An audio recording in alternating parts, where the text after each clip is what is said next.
of The Lair. Joining me today is the Ernst & Young Entrepreneur of the Year finalist in 1998. She had won the George Mason School of Information Technology and Engineering Award for Outstanding Technology Achievement. She's also won the George Mason University Alumna of the Year in 2001 and the Smart CEO Executive Management Award in 2017. Probably her most impressive happens to be my former guests, her twins Olivia and Cynthia Harrison, by just making sure they came and interned for me one summer. Julie Holdren, welcome. Thank you, Dan. How are you today?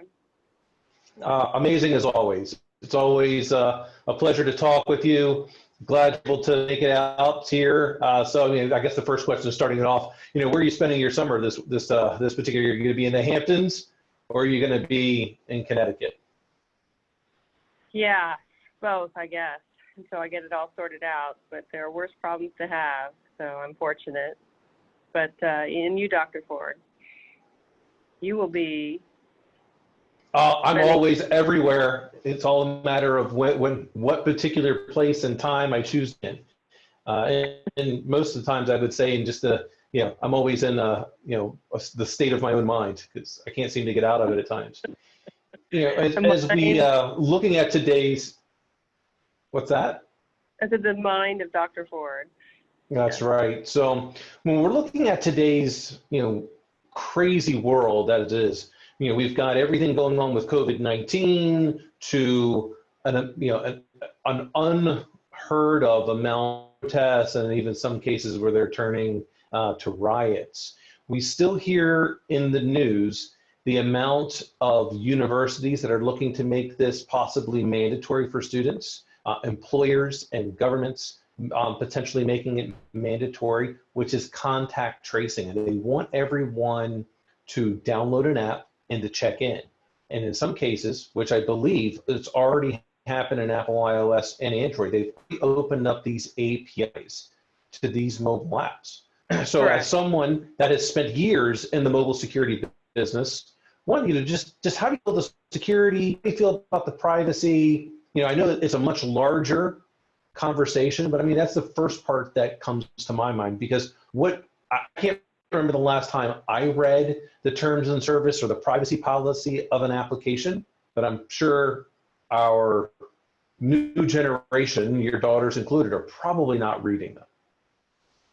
So, well, the first thing I'd like to start out in these scenarios is discussing just a case study.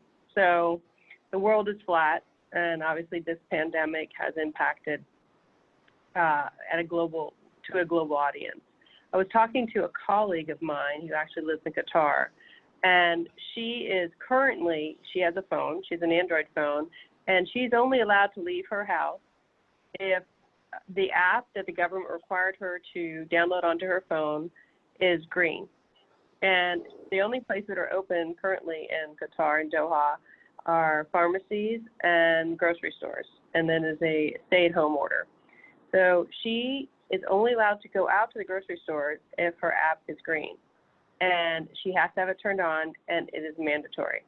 So already, this is actually happening elsewhere. It's just not necessarily front and foremost of the news, the U.S. media, so we're not seeing it. So where she is, in the event that it turns red, she's not allowed to leave her home. So it is already, contact tracing is happening, and it's alive, and it's being used.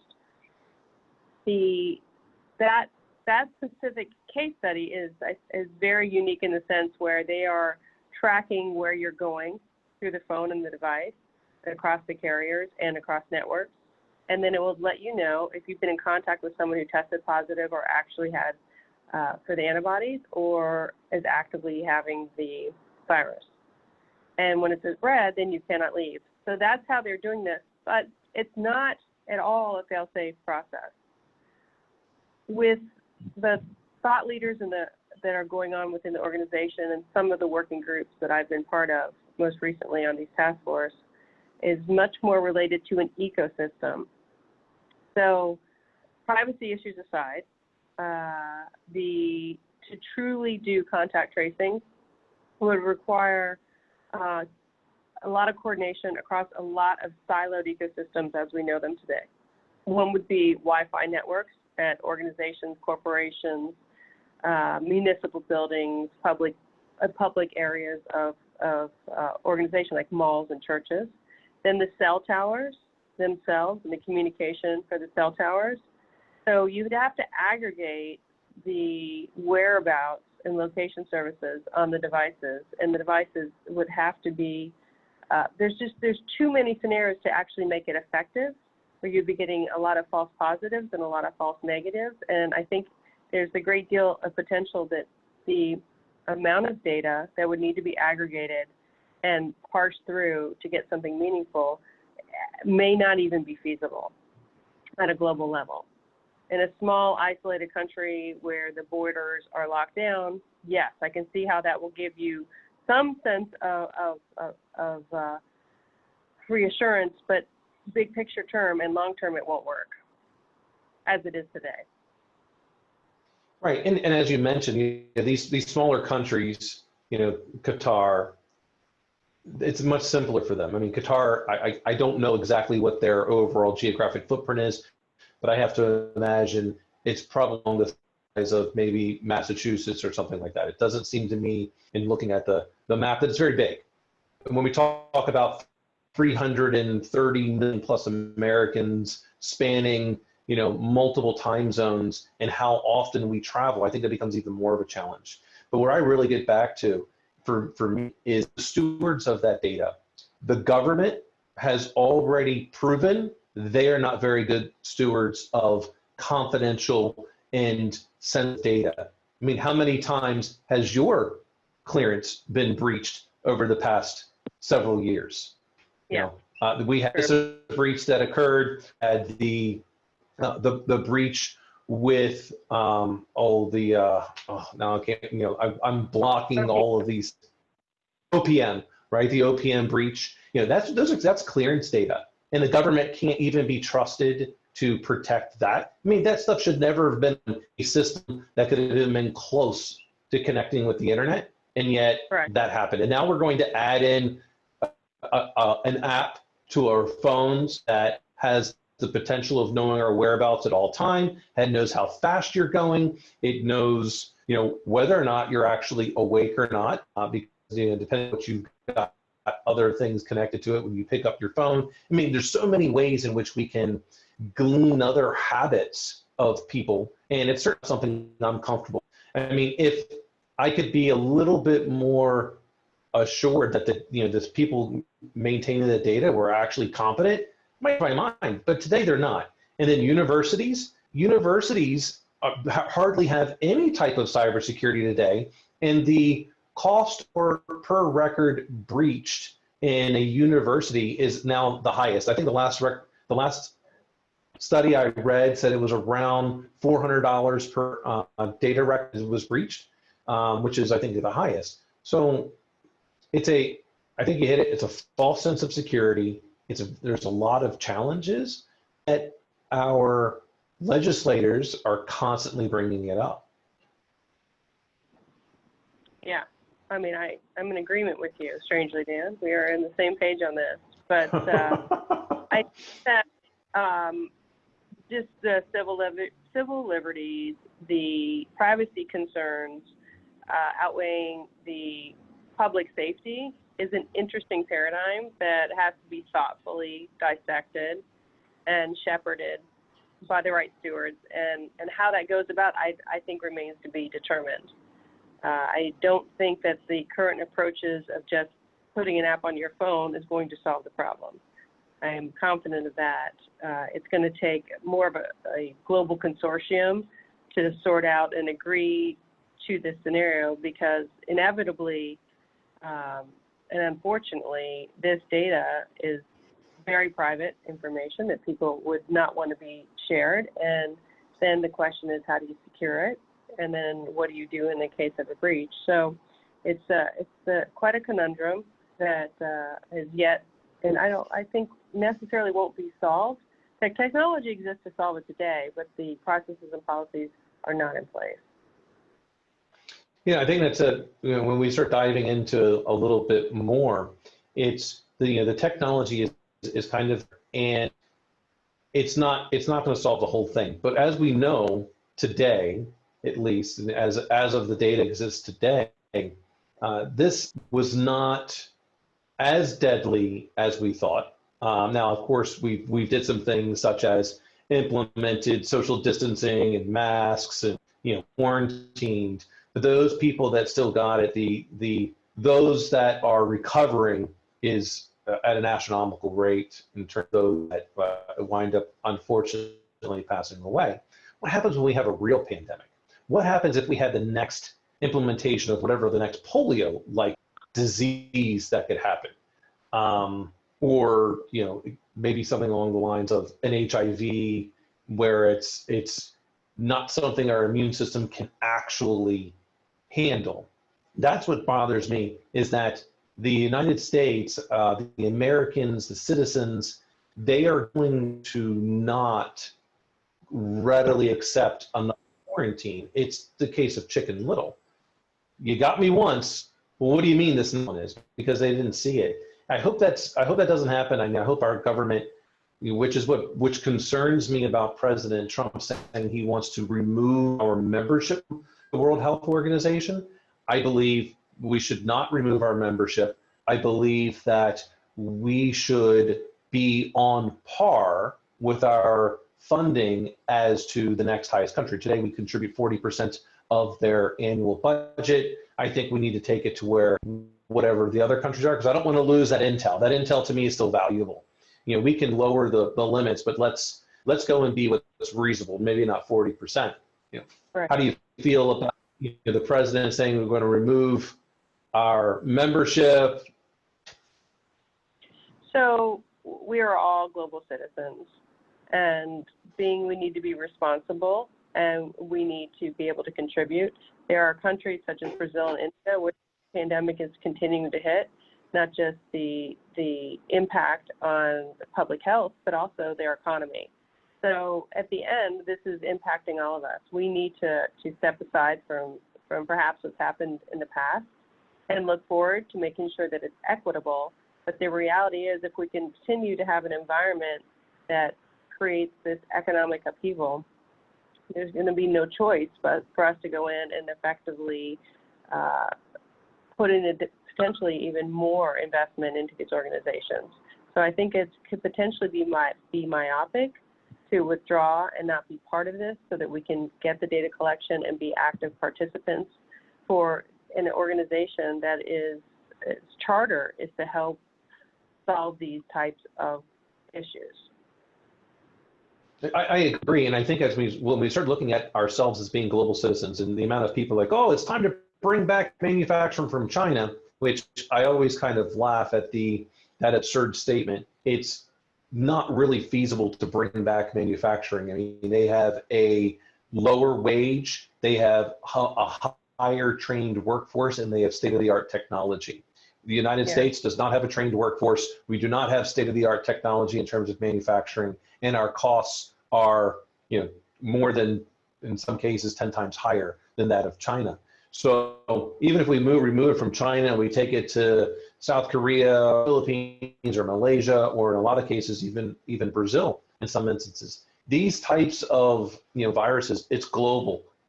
It's going to move fast because we are more interconnected today than what we have ever been. I mean, I think the first major coronavirus, I think that was SARS, and I think that hit like around 2001, 2002, something like that.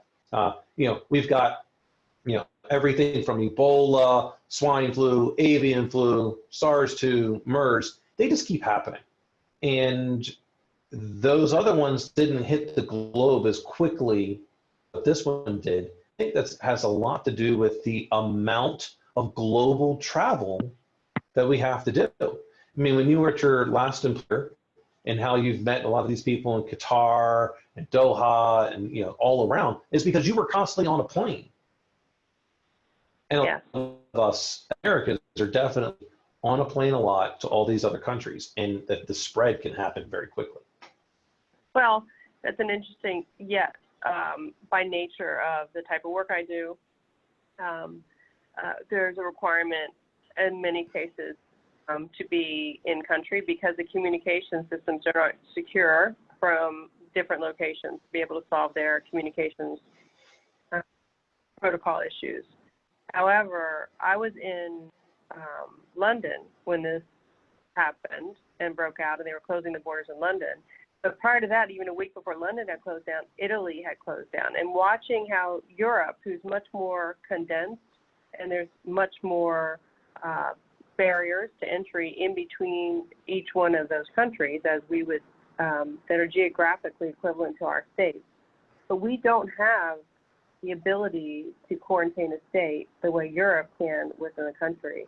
And they've spent all these years trying to open up the borders between those countries and open up trade and consolidate their global power. It's interesting to see how they approached solving this. And in many cases, and I'm talking to folks in these working groups, they are appalled that the U.S. is taking such a laissez-faire attitude towards opening up and going back into our open economy again without these restrictions. And I guess there's no crystal ball. It remains to be determined how this is going to come out. We don't necessarily know the recipe, but the general sentiment from Europe is that we are not being cautious and prudent enough. Well, Europe has always had a little bit different of a take when it comes to any of the policies really from the United States. But they have largely, because each country is smaller, they have a better welfare system in place to be able to address people in terms of no longer being able to work. We don't really have that in the United States because every state is essentially its own little governing body. On top of that, there was a study that I was only started reading not too long ago, and I believe, if my numbers are correct, it equated that for every $30,000 in salary lost in the United States was going to cause an additional death. So our economy and our well-being, our health, are very tightly linked. And as you said, I don't have a crystal ball either to really know what the right mix is. But what we know is we've got some astronomical figure of unemployment, and many of these companies are gone. They're not going to be able to recover. And so what do we do with that amount of unemployment? Because at some point it is going to open up. What are we going to do with those people? I think that at least in the U.S., that our workforce and how we work is going to be changed. And there's going to be a new world order as to how that's going to be impacted. And it's at the same time as the next industrial revolution is hitting. So it'll be interesting to see what the appetite is for organization for remote workers, and what the remote workers' appetite is for being in cities such as New York City. Unclear at this point how, from a standpoint, that these companies are going to open up and where their workforce is, and if they're going to be back. Silicon Valley and New York City in particular have a workforce now, and I know I was reading about it in many of the newspapers, many of the workers who had leases are not renewing their leases, and they're working remote. So large technology companies have already announced a permanent work from home option for their employees. And the ones who haven't done that are busy finding solutions so that they can have a work from home or a rotation schedule with fractional options for working in data centers to physically connect the technology that needs to be done. But all of that is going to be virtualized. And I believe the investment in the virtualization now is going to be tenfold from what it was prior. Which is a great point, and it helps out a lot of companies, but it certainly doesn't help the companies that are in the service industry. Restaurants, hotels, airlines are going to be impacted for a significant amount of time, and those all in restaurants in particular. The reason why I bring those up is that they supply an awful lot of our workforce. And Yeah. those folks they don't have a work from home option. Those local restaurants are likely to close permanently. They're not going to be able to sustain. Even right now, of us being able to open them up at 50% capacity, in some cases, it's one person for every 100 square feet of a big room inside the office or restaurant. It's going to be tough for them to be able to maintain. And so we're telling these businesses that not only do you do your occupancy, your staffing, but they're not getting a break on their leases.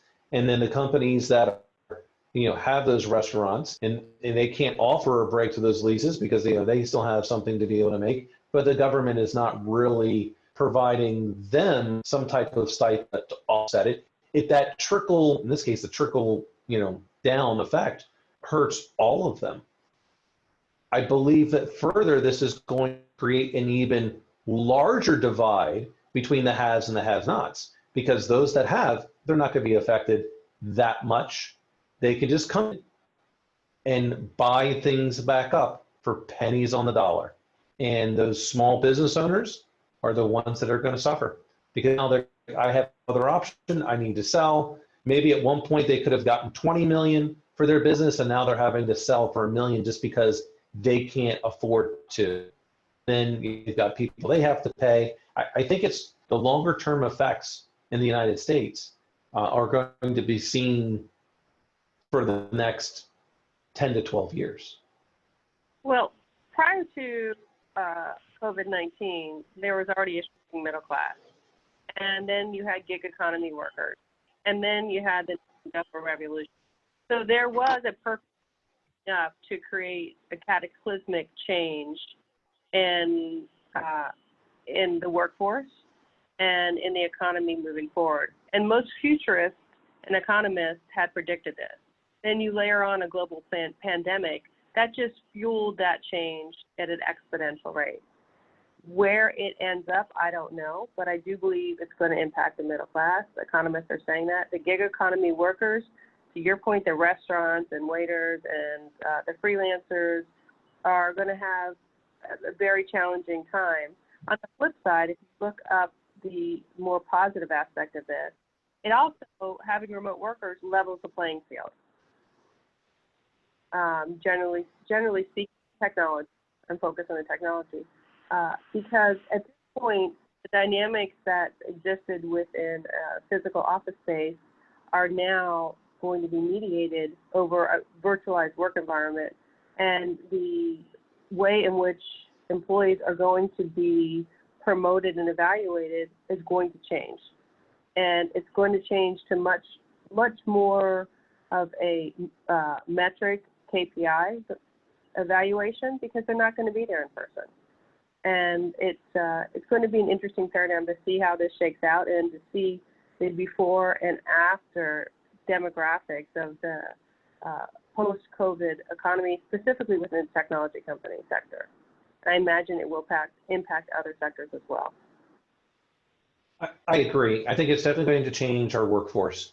I think the part of the issue with our workforce is that many of them they don't have an internal structure mechanism to have that discipline to work from home. It's difficult to work remotely. I mean, you've done it off and on for years, as have I, but it's difficult. Most of us in society rely on that external structure, the company's policies and procedures, and the peer group that's there to be able to help us get through our day. Hey, we know it's time to take a break because everyone's getting up to get coffee. So now it's time to go get some coffee. We have the break from our eyes, from looking at the screens. We have a little blood flow, you name it. And I think that's going to be a challenge for the current leaders and companies. Next, I believe there's going to be a tremendous amount of opportunity. And when I talked with Alicia on a previous show, and I've mentioned it a couple of times, I believe that cannabis is going to be federally legalized, and quickly. We see a lot of states that are going to do this. And the main reason is it's going to create jobs, and we need to refill those tax coffers very quickly. So what better way than to legalize cannabis in order to be able to solve a lot of those problems. And the state of Virginia Fridays ago just decriminalized it. Well, so I really can't, I don't have well-formed opinions, and I don't have a lot of information on cannabis, although it's a provocative topic, Dr. Ford. What I can tell you is I know that it's definitely been proven that there are important medical benefits to lots of different types of folks that cannabis can support. And I can only, wherever there's that opportunity in society to provide those benefits, I think it's very important to get out. With respect to states regulating it, I think cannabis falls in the same line as online gambling and sports betting. The question is this going to accelerate all that? More than likely it will. I definitely been tracking online sports betting and gaming and gambling, and there is a very large appetite within state treasurers to figure out a way to create additional sources of tax revenue. So any environment, anything that from an online commerce standpoint for the cannabis, and from an online aspect of esports betting and online gaming and gambling, seems to be the wave of the future and part of the next generation for the Industrial Revolution. And that plays hand in hand into what the workforce is going to be expected to do and how that's being managed and monitored. I just want to make sure we don't run it. That online gambling piece is going to also open up that tax revenue. And I think that's the key into a lot of this. And we're able to create jobs, we have to also open up, a lot of these things that are legal in some states and not necessarily legal in others. The federal government is going to have to lax more to be able to give us these freedoms. And I think, the portion where cannabis, like I'm not up to speed directly on cannabis. I'm not someone that partakes or has ever partake. That's just not my thing. And for those that do, hey, you're an adult, do whatever you choose.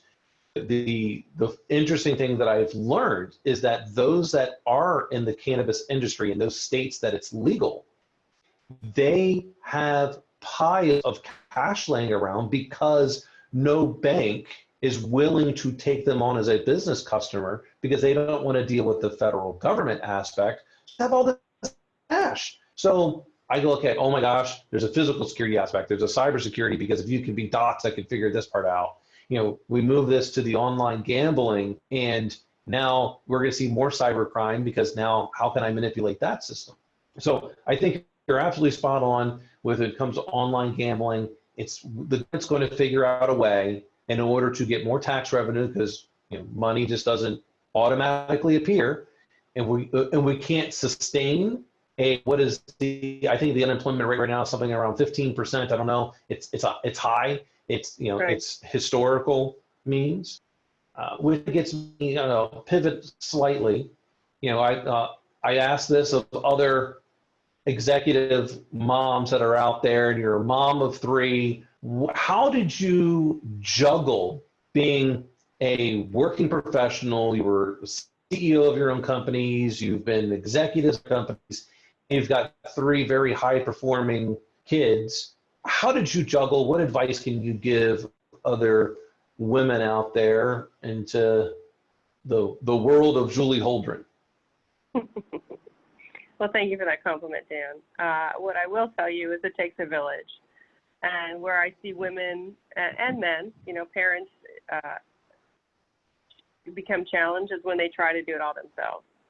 So very important to me from the beginning to make sure I had an ecosystem that could ebb and flow with the demands of my career, their father's career, and what their demands and interests were. And that took some thoughtful restructuring of a typical family structure, in the sense where we had to find jobs that were flexible, that worked within our lifestyle, and we had to co-parent and find either extended family or very supportive and flexible and nimble childcare to support odd hours, 24-hour shifts, and not unlike medical professionals, and travel schedules, very atypical travel schedules. So, and the other thing is, no matter what it looks like on the other side, everyone at the end of the day is experiencing the same things. They may just not be sharing it with you. So I think that this new world order is actually be beneficial to families and working parents in general, because I think working from home offers pros and cons, but generally it gives you more flexibility to be able to get things done on a schedule that you manage for most of the technology professional jobs in our environment. And I think that we're going to see a change in the parenting and the schools and environments that are going to be much more supportive of this. So that's well, I certainly hope. I certainly hope so. You know, my friend Amanda, she had said that for her, the first thing she had to do was to redefine what she thought this great mom was, and also had to redefine what it meant to be a great CISO, because in her mind, it had to look like a certain way, but she found that wasn't the case. That, you know, it was the quality time in which she was able to spend with her family, as well as at work. If she's not being fulfilled professionally, she felt that she wasn't going to be able to be the best mom that she could be for her kids. You know, Alina had said that, you know, she made it many times where when it was time to take that family vacation, it was quality and dedicated time, and they were kind of off grid. right. So I do, well, you know, I'm not the medical doctor, but the things that I've read and people that are in this field, you know, as much as a father that I love my kids, I don't have that hormonal chemical connection that occurred by carrying that baby, and it's very different for a woman from what I understand. So I can only imagine that internal struggle that occurs. And that's true. And as a result of it, I've had some very unique and interesting experiences that got me to this place and where I'm at today. And you have been one of the many who've really encouraged me to write a book. So thank you for your support in making this happen. So to answer your question, the journey to get to this point and understand where I'm going to be going next has been profound and compelling enough that I am going to be sharing it for a larger audience to look back with 2020 vision and to reflect on some of the decisions I made, both personally and professionally, that got me here as a parent, as an executive, as a leader in the community, and where I'm going to go next. Well, and I think that's a great point. And for those that are just tuned for the first time, hopefully, one, you subscribed, but also I ask all of my first-time guests the very important question, because as part of this and my give back, my friends and colleagues, to help people maintain accountability to their next goals. And so, Ms. Holdren, it's time to pay Dr. Ford, and means, what is your next goal? What is it you're looking to accomplish? So when hopefully you come back on the show, I get an update, and you're being accountable, because this is going out to the world. They're all going to know the next goal for Julie Holdren. Well, as I said, I'm wrapping up and transitioning a few things, both personally and professionally right now. And my next goal would be to find an environment that's going to be supportive of everything I talked about with a work-life balance. And I also am working very closely with an amazing group of people in getting out a book that's a combination of it's a rite of passage for women and how I got to where I'm at, my thought where I'm at, and also being able to work and have it all, point where you can navigate your world and lessons learned. I'm excited to get that out, and once again, thank you for all your support in that as well. I think that's great. Julie, thank you so much for being a guest on the layer. I hope you will indeed come back. I look forward to it, Dan, as always. Absolutely. All right, everyone, take care. Good luck.